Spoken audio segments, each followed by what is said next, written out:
اس کے بارے میں اگر یہ کہا جائے کہ وہ اسلامک اتہاس کا سب سے بہادر یودھا تھا تو شاید غلط نہیں ہوگا، کیونکہ یہ انسان کتنا زیادہ بہادر تھا اس بات کا اندازہ صرف اس بات سے لگایا جا سکتا ہے کہ بہادری کی وجہ سے ہی اس انسان کا نام شیر خدا رکھ دیا گیا تھا، جس کا مطلب ہوتا ہے خدا کا شیر۔ اس انسان نے مسلمانوں کی طرف سے لگ بھگ ہر جنگ میں اکیلے ہی وہ کردار ادا کیا تھا کہ جو کئی لوگ مل کر بھی ادا نہیں کر سکتے تھے۔ جس جنگ میں بھی دوسری فوج کو یہ خبر ہو جایا کرتی تھی کہ مسلمانوں کی فوج میں یہ بہادر یودھا موجود ہے تو دوسری فوج کے لوگوں کے پسینے چھوٹنے لگتے تھے۔ دوستو، میں بات کر رہا ہوں اسلام کے چوتھے خلیفہ یعنی حضرت علی شیر خدا رضی اللہ تعالیٰ عنہ کے بارے میں، جو نہ صرف ایک بہادر اور عقل مند سپہ سالار تھے بلکہ ساتھ ساتھ حد سے زیادہ نالجبل انسان بھی تھے۔ یہی وجہ تھی کہ پیغمبر حضرت محمد صلی اللہ تعالی علیہ وسلم کے ظاہری طور پر اس دنیا سے چلے جانے کے بعد جب لوگوں کو کوئی بھی سوال پوچھنا ہوتا تھا تو وہ حضرت علی شیر خدا کے پاس ہی آیا کرتے تھے۔ دوستو، حضرت علی کی پیدائش 599 عیسوی میں عرب کے شہر مکہ میں ہوئی تھی۔ ان کے والد یعنی فادر کا نام ابو طالب اور ان کی ماں کا نام فاطمہ بنت اسد تھا۔ یہ رشتے میں پیغمبر اسلام یعنی حضرت محمد صلی اللہ تعالی علیہ وسلم کے نہ صرف چچا زاد بھائی یعنی چاچا کے لڑکے تھے بلکہ بعد میں پیغمبر اسلام کے داماد بھی بن گئے تھے، کیونکہ آگے چل کر حضرت محمد صلی اللہ تعالی علیہ وسلم نے اپنی پیاری بیٹی یعنی حضرت فاطمہ الزہرا کا نکاح حضرت علی کے ساتھ کروا دیا تھا۔ کربلا میں شہید ہونے والے مشہور حضرت امام حسین رضی اللہ تعالیٰ عنہ بھی حضرت علی رضی اللہ تعالیٰ عنہ کے ہی بیٹے تھے، اور یہی وجہ تھی کہ وہ پروفیٹ حضرت محمد صلی اللہ تعالیٰ علیہ وسلم کے نواسے بھی تھے۔ کیونکہ دوستو، جیسا کہ میں آپ کو پہلے بھی بتا چکا ہوں کہ پیغمبر حضرت محمد صلی اللہ تعالیٰ علیہ وسلم نے اپنی ایک بیٹی کی شادی حضرت علی سے کر دی تھی۔ جس وقت حضرت علی کا جنم ہوا تھا اس وقت پیغمبر اسلام یعنی حضرت محمد صلی اللہ تعالی علیہ وسلم کی عمر 30 سال تھی، یعنی یہ پیغمبر اسلام سے 30 سال چھوٹے تھے۔ ساتھ ہی ساتھ دوستو، آپ کو یہ بھی بتاتے چلیں کہ حضرت علی کی گنتی ہسٹری میں ان لوگوں کے ساتھ کی جاتی ہے کہ جنہوں نے اسلام دھرم کو سب سے پہلے اپنایا تھا۔ اسلام دھرم اپناتے وقت حضرت علی کی عمر صرف اور صرف 10 سال تھی۔ حضرت علی نے بچپن میں ہی اچھی طرح سے پڑھنا لکھنا سیکھ لیا تھا، جو اس دور میں حد سے زیادہ بڑی بات ہوا کرتی تھی، کیونکہ کوئی بھی انسان اتنی کم عمر میں پڑھنا لکھنا نہیں سیکھ پاتا تھا۔ ساتھ ہی ساتھ حضرت علی نے اسی عمر میں ہی گھڑ سواری، تیر اندازی اور تلوار بازی جیسی چیزیں بھی سیکھ لی تھی، جو آگے چل کر نہ صرف ان کی پہچان بن گئی تھی بلکہ ان کو دوسروں سے الگ بھی بناتی تھی۔ 53 سال کی عمر میں جب پیغمبر اسلام یعنی حضرت محمد صلی اللہ تعالی علیہ وسلم نے مکہ شہر چھوڑ کر مدینہ جانے کا فیصلہ کیا تو اس فیصلے کی وجہ سے دوسرے مسلمانوں نے بھی مکہ شہر چھوڑ کر مدینے کی طرف جانا شروع کر دیا۔ مدینے میں آباد ہونے کے صرف اور صرف 2 سال بعد ہی حضرت محمد صلی اللہ تعالی علیہ وسلم نے اپنی سب سے پیاری بیٹی یعنی حضرت فاطمہ الزہرا رضی اللہ تعالی عنہا کا نکاح حضرت علی سے کروا دیا۔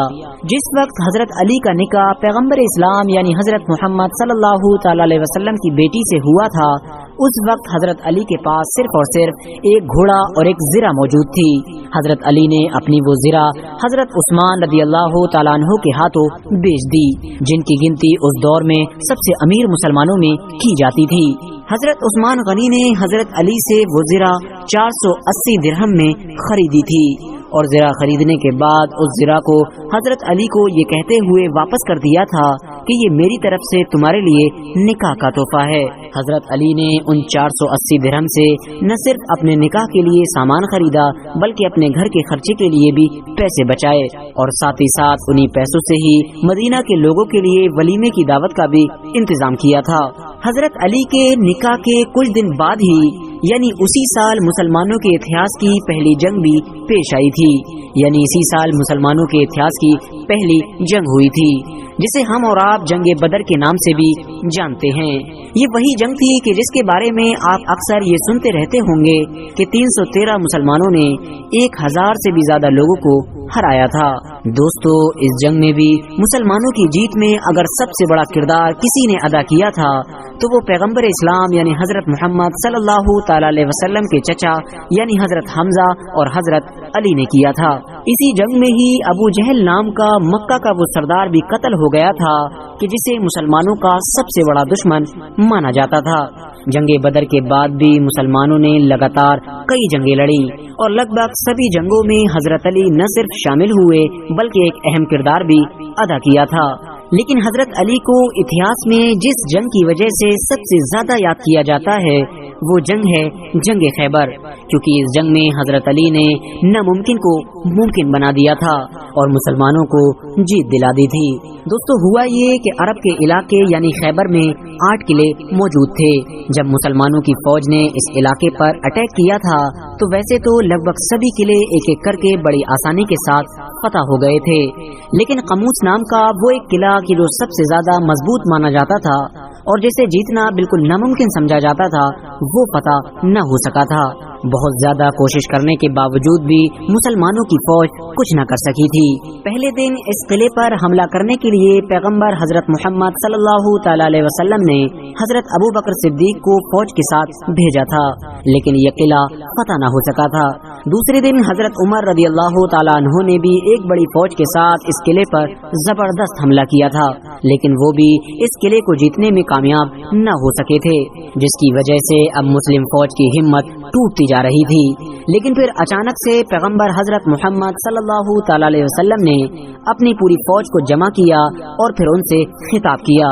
اور اپنے لوگوں سے کہا کہ کل میں اپنی فوج کا جھنڈا ایک ایسے انسان کے ہاتھ میں دوں گا کہ جس کے ہاتھ پر یہ خیبر کا قلعہ فتح ہو جائے گا۔ اللہ اور اس کا رسول اس سے پیار کرتا ہوگا اور وہ بھی اللہ اور اس کے رسول سے پیار کرتا ہوگا۔ یہ سن کر سارے مسلمان خوش ہو گئے اور یہ خواہش کرنے لگے کہ کاش کل یہ فوج کا جھنڈا ہمیں مل جائے۔ لیکن اگلے دن جب صبح ہوئی تو پیغمبر اسلام یعنی حضرت محمد صلی اللہ تعالی علیہ وسلم نے لوگوں سے کہا کہ حضرت علی کدھر ہیں؟ یہ سن کر سب لوگوں نے بتایا کہ وہ اس وقت حاضر نہیں ہیں کیونکہ ان کی آنکھیں دکھ رہی ہیں۔ پیغمبر اسلام حضرت محمد صلی اللہ تعالی علیہ وسلم نے کہا نہیں، حضرت علی کو ہی بلایا جائے۔ حضرت علی کو ان کے سامنے پیش کیا گیا۔ پروفیٹ حضرت محمد صلی اللہ تعالی علیہ وسلم نے حضرت علی کی آنکھوں پر اپنا لعاب دہن لگایا اور اس کے بعد فوج کا جھنڈا حضرت علی کے ہاتھ میں دیا، اور یقیناً بالکل ویسا ہی ہوا جیسا پیغمبر اسلام نے کہا تھا۔ حضرت علی نے نہ صرف کچھ وقت کے اندر ہی اس طاقتور قلعے کو فتح کر لیا بلکہ قلعے کے اندر موجود مرحب نام کے اس پہلوان کو بھی ہرایا تھا کہ جس کے بارے میں پورے عرب میں یہ مشہور تھا کہ وہ 1000 لوگوں کے لیے اکیلا کافی ہے۔ یہی وجہ تھی کہ کوئی بھی انسان اس سے لڑنے سے پہلے ہی ہار مان لیا کرتا تھا، لیکن حضرت علی نے اس پہلوان کو بھی ہرا دیا تھا۔ ساتھ ہی ساتھ حضرت علی نے اس جنگ میں خیبر قلعے کے اس دروازے کو بھی اکیلے اکھاڑ کر پھینک دیا تھا کہ جس دروازے کو 20 لوگ مل کر تو صرف کھولا کرتے تھے۔ یہ جنگ جیتنے کے بعد بھی حضرت محمد صلی اللہ تعالی علیہ وسلم نے خیبر میں رہنے والے یہودیوں کو خیبر ہی میں رہنے کی اجازت دے دی تھی، لیکن ہاں یہ شرط بھی رکھی تھی کہ اگر دوبارہ ان لوگوں نے مدینہ پر حملہ کرنے کا پلان بنایا تو انہیں خیبر سے ہمیشہ ہمیشہ کے لیے نکال دیا جائے گا، کیونکہ دوستو مسلمانوں کے خیبر پر حملہ کرنے کی وجہ بھی یہی تھی، کیونکہ خیبر میں رہنے والے یہودی دوسرے قبیلوں کے ساتھ مل کر مدینے پر چڑھائی کرنے کا پلان بنا رہے تھے، لیکن مسلمانوں نے پہلے ہی ان پر حملہ کر دیا تھا۔ 11ویں ہجری میں جب حضرت محمد صلی اللہ تعالی علیہ وسلم نے ظاہری طور پر اس دنیا کو الوداع کہا تو حضرت علی بہت پریشان ہوئے، کیونکہ یہ حضرت علی کی زندگی کا سب سے بڑا صدمہ تھا۔ اتہاسکاروں کا ماننا ہے کہ حضرت علی نے ہی پیغمبر اسلام حضرت محمد صلی اللہ تعالی علیہ وسلم کو غسل دیا تھا، نہ صرف غسل بلکہ قبر مبارک میں بھی حضرت علی نے ہی اتارا تھا۔ دوستو اب بات کرتے ہیں حضرت علی کی زندگی کے سب سے اہم پہلو کے بارے میں، یعنی حضرت علی کی خلافت کے بارے میں۔ ویسے تو حضرت علی کی خلافت لگ بھگ 4 سے 5 سال تک ہی رہی تھی، لیکن یہ پورا کا پورا دور اتنی مشکل اور کٹھنائیوں سے بھرا ہوا تھا کہ اگر حضرت علی کی جگہ کوئی دوسرا انسان ہوتا تو شاید قابو نہیں کر پاتا، کیونکہ دوستو حضرت علی کے دور میں مسلمانوں کے دشمنوں نے مسلمانوں سے لڑنے کا ایک نیا طریقہ ڈھونڈ نکالا تھا، اور وہ طریقہ یہ تھا کہ وہ مسلمانوں سے کھلے عام لڑنے کی بجائے خود مسلمان بن کر مسلمانوں کی فوج میں گھس جایا کرتے تھے اور اندرونی طور پر مسلمانوں کی فوج کو